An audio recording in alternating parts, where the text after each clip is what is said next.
SG Consultancy Services. Study MBBS in Russia, Philippines, Uzbekistan.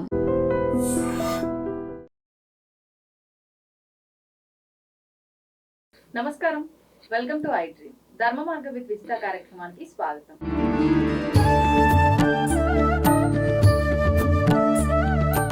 నమస్కారం గురుగారు. గురుగారు, ఇప్పుడు ఎంత జీతం వచ్చినా కూడా సరిపోక మళ్ళీ శాలరీ పడే సమయానికి కనీస సౌకర్యాలకు కూడా డబ్బులు లేక ఖచ్చితంగా అప్పులు చేయాల్సిన పరిస్థితి చాలా కుటుంబాల్లో చూస్తున్నాము. అంటే వాళ్ళకి అది రొటేట్ చెయ్యక అప్పులు చేయాల్సి వస్తుందా, లేదంటే నిజంగానే వచ్చిన డబ్బులు సరిపోవట్లేదా అర్థం కాదు. కానీ ఏదేమైనా మొత్తానికి అప్పులు అవుతున్నాయి. ఒకప్పటి కాలంలో అయితే వివాహం, ఎవరైనా ఇంట్లో పిల్లలకు వివాహం చేయడం కోసమో లేదంటే ఏదైనా గృహం కట్టడం కోసం మాత్రమే అప్పులు. కానీ ఇప్పుడు చూస్తే అలా లేదు. ప్రతి చిన్నదానికి అప్పులు చేయాల్సిందే. అసలు అప్పులు చేయకపోతే కుటుంబమే సాగని పరిస్థితి. ఎందుకు ఇలా అవుతుంది అని చెప్పి ఆలోచిస్తే వెనకకు చూసుకుంటే ఏముండదు. ఏదైనా పర్టికులర్ ఒక మంచి విలువైన దానికోసం ఏమైనా అప్పు చేసామా అంటే అలా ఏముండదు, అంతా వృధా. మళ్ళీ ఈ అప్పులు తీర్చలేము, ప్రతి నెల కొత్తగా అప్పులు చేయాల్సి వస్తుంది. దీని నుంచి బయటపడలేక ఎంతోమంది ప్రాణాలను కోల్పోయిన కుటుంబాలు కూడా ఉన్నారు. ఇలాంటివన్నీ జరగకుండా అసలు అప్పుల పాలే అవ్వకుండా ఉండడం ఉత్తమం. అయినవి తీర్చుకోవాలి అని అంటే ఏం చేయొచ్చు అంటారు? అప్పులు పాలవుతున్నామంటే అది మన చేతుల్లో పని. ఎందుకంటే ఫైనాన్షియల్ ఇండిసిప్లిన్, మనకి ఎంత వస్తుందో తెలుసుకోకుండా, అవును, మనకి అన్నీ కావాలనుకోవటం. పక్కింటి వాళ్ళకి ఏసీ ఉంది, మనకి ఏసీ ఉండాలి. వాళ్ళకి కారు ఉంది, మనకు కారు ఉండాలి. వాళ్ళు ఈ నెక్లెస్ కొనుక్కున్నారు, మనం కొనుక్కోవాలి. వాళ్ళు ఇల్లు ఫ్లాట్ కొనుక్కున్నారు, మనకి కావాలి. అంటే లైఫ్ స్టైల్ చేంజెస్ ఎలా వచ్చిందంటే ఎదుటి వాళ్ళతో కంపారిజన్ చేసుకుంటూ జీవితాన్ని ముందుకు సాగించడం వలన ఏర్పడిన పరిస్థితులు. తర్వాత మార్కెట్లో ఏంటి, సిబిల్ రేటింగ్ బాగుంటే అప్పు ఇచ్చేస్తారు. అవును, అప్పు ఎంత ఈజీగా వస్తుందో తీర్చడం అంత ఈజీ కాదు. అంతే కదా. ప్రతి చిన్నదానికి పెద్దదానికి అన్నిటికీ ఈఎంఐలు ఫెసిలిటీ ఉంది. అవును, ప్రతి చిన్నదానికి మీరు 5,000 రూపాయల వస్తువు కొన్నా కూడా ఈఎంఐ ఫెసిలిటీ ఉంది. 5 లక్షల వస్తువుకు కూడా ఈఎంఐ ఫెసిలిటీ ఉంది. 5 కోట్ల వస్తువుకు కూడా ఈఎంఐ ఫెసిలిటీ ఉంది. ఇలాంటి పరిస్థితుల్లో మనకి ఏది కావాలి, ఏది అక్కర్లేదు, ఎంతవరకు ఉండాలి, ఎంతవరకు చేసుకోవాలి, ఇది మనకు అవసరమా కాదా? అవసరమే ఉండొచ్చు. అంటే ఒకప్పుడు లగ్జరీస్ అన్నీ ఇప్పుడు నెససరీస్ అయిపోయినాయి. ఒకప్పుడు ఇంట్లో ఏసీ ఉండడం అనేది ఒక లగ్జరీ, అవును, ఇప్పుడు కంపల్సరీ, లేకపోతే ఉండలేరు పిల్లలు. సమ్మరు అసలు ఉండలేము, కష్టం. అంటే మారిపోయింది కాలానుగుణంగా మనుషుల ఆలోచనలు, మనస్తత్వాలు మారిపోయినాయి. సో ఇవన్నీ ఒకప్పుడు లగ్జరీస్ అన్నీ ఇప్పుడు నెసెసిటీస్ అవటము, పక్క వాళ్ళ లైఫ్ స్టైల్తో మన లైఫ్ స్టైల్ని కంపేర్ చేసుకోవడము, ఈజీగా అప్పు దొరకడము, క్రెడిట్ కార్డు జేబులో ఉండటము, అవసరమైతే ₹1,00,000 ఖర్చు పెట్టే అవకాశం ఉండటము, వెళ్ళిపోయి స్వైపింగ్ చేయడము, ఇవన్నీ అప్పులు పాలవడానికి కారణాలు. వీటిని కంట్రోల్ చేసుకుంటే, అట్రాక్ట్ అవ్వడం వల్ల తెలియకుండానే ఉబిలో కూరుకుపోతున్నాం. వద్దంటే ఒక బ్యాంక్ మీకు కార్డు ఇచ్చిందంటే 10 బ్యాంకులు ఇచ్చేస్తాయి. అంతే, 10 కార్డులు ఉంటాయి. పొద్దున్న లేసి ఈ కాల్సే ఎక్కువ. 15-20 లక్షలు ఈజీగా మీరు స్వైప్ చేయొచ్చు ఒక రోజులో. అలాంటప్పుడు మరి అప్పులు పాలవకి ఏమవుతాం? అదే కదా. అందుకని దాన్ని జాగ్రత్తగా చేసుకుంటూ మనకు అవసరమా కాదా, మనం ఇది ఇప్పుడు ప్లానింగ్ అనేది ఇప్పుడు అవసరమా, కొనాలి డెఫినెట్గా. ఇప్పుడు అన్నీ అవసరమే మనిషికి. లగ్జరియస్ లైఫ్ని లీడ్ చేయడం తప్పు కాదు. దానికోసం ఆదాయాన్ని పెంచుకోవాలి కానీ అప్పులను పెంచుకోకూడదు. ఆదాయం పెంచుకునే మార్గాలను చూసుకోవచ్చు. Dream is the power of achievement. నాకు ఇది కావాలని డ్రీమ్ చేయాలి. ఆ డ్రీమ్కి తగ్గట్టు మనం దాన్ని వర్కౌట్ చేయాలి. వర్కౌట్ చేసుకొని దాన్ని సాధించుకోవాలి. ఎందుకంటే ఫైనాన్షియల్ ఇండిసిప్లిన్ అనేది చాలా అవసరమైన ఫైనాన్షియల్ డిసిప్లిన్ అనేది అనాలోచితంగా చేసుకోవడం వల్ల ఇబ్బందులు పాలవుతాం. అవును, ఎందుకంటే సాధారణమైన జీవితాన్ని జీవించడానికి కూడా ఒక క్యాలిక్యులేషన్ ఉంది. 1940 సంవత్సరంలో ఆ ప్రాంతంలో ఒక కుటుంబం బతకడానికి ₹10 అయితే సరిపోయింది. 1940. అసలు ఇప్పుడు ₹10 1900 అంటే ప్రతి 20 ఏళ్ళకి ఒక 0 యాడ్ అవుతుంది. 1940 నుంచి 1960 వచ్చేటప్పటికి అదే కుటుంబం అదే లైఫ్ స్టైల్తో బతకడానికి ₹100 కావాల్సి వచ్చింది. 1960 నుంచి 80కి వచ్చేసరికి అదే కుటుంబానికి ₹1000 కావాల్సి వచ్చింది.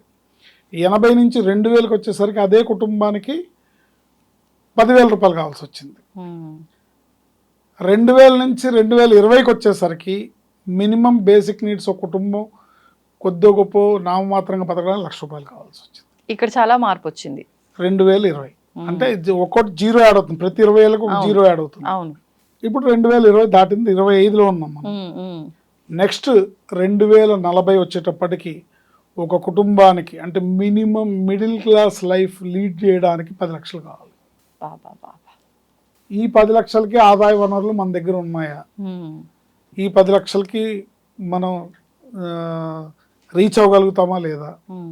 ఇట్లా ప్రతిదీ ఆలోచించుకొని ముందుకెళ్ళాలి. ఈ క్యాల్కులేషన్ ప్రతి వాళ్ళు మైండ్లో పెట్టుకోవాలి. ఏంటి ఇది ఇప్పుడు ప్రూవ్ అయిన క్యాల్కులేషన్ ఇది. కానీ చాలా కష్టమే గురువు గారు ఇప్పుడు కదా.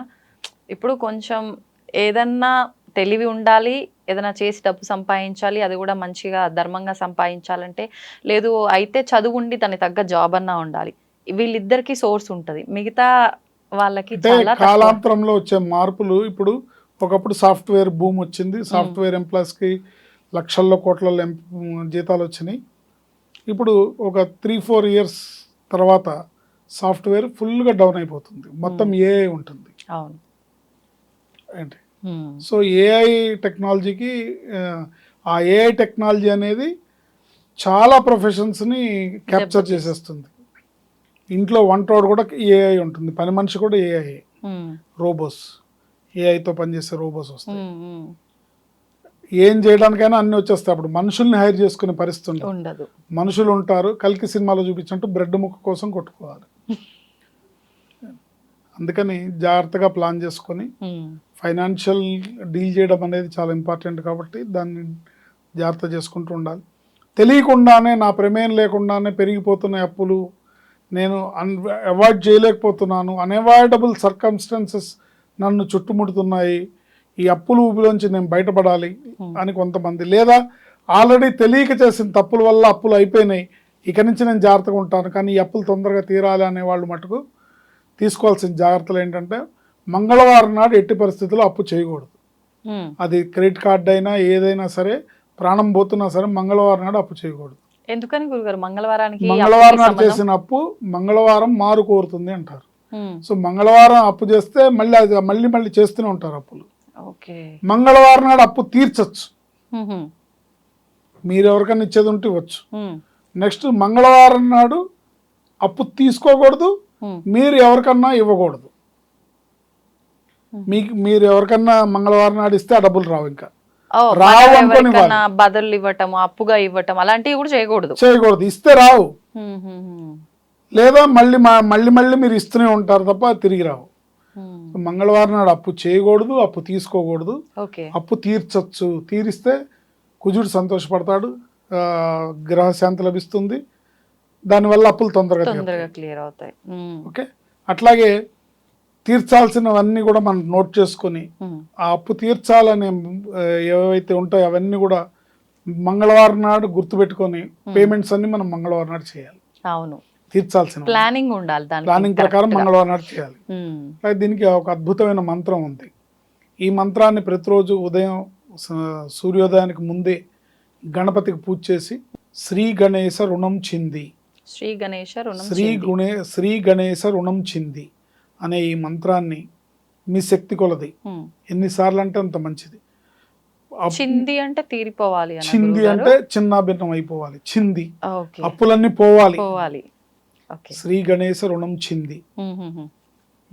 ఈ మంత్రాన్ని చదువుకోవడం వల్ల ఆ వినాయకుడు అనుగ్రహంతో ప్రాతకాలంలో సూర్యోదయానికి పూర్వం వినాయకుడిని గరికతో పూజ చేసి ఆవు నెయ్యితో దీపం పెట్టి బెల్లం ముక్క నైవేద్యం పెట్టి ఈ మంత్రాన్ని చదివితే ఎంత పెద్ద అప్పైనా అతి శీఘ్రగతిన తీరిపోతుంది.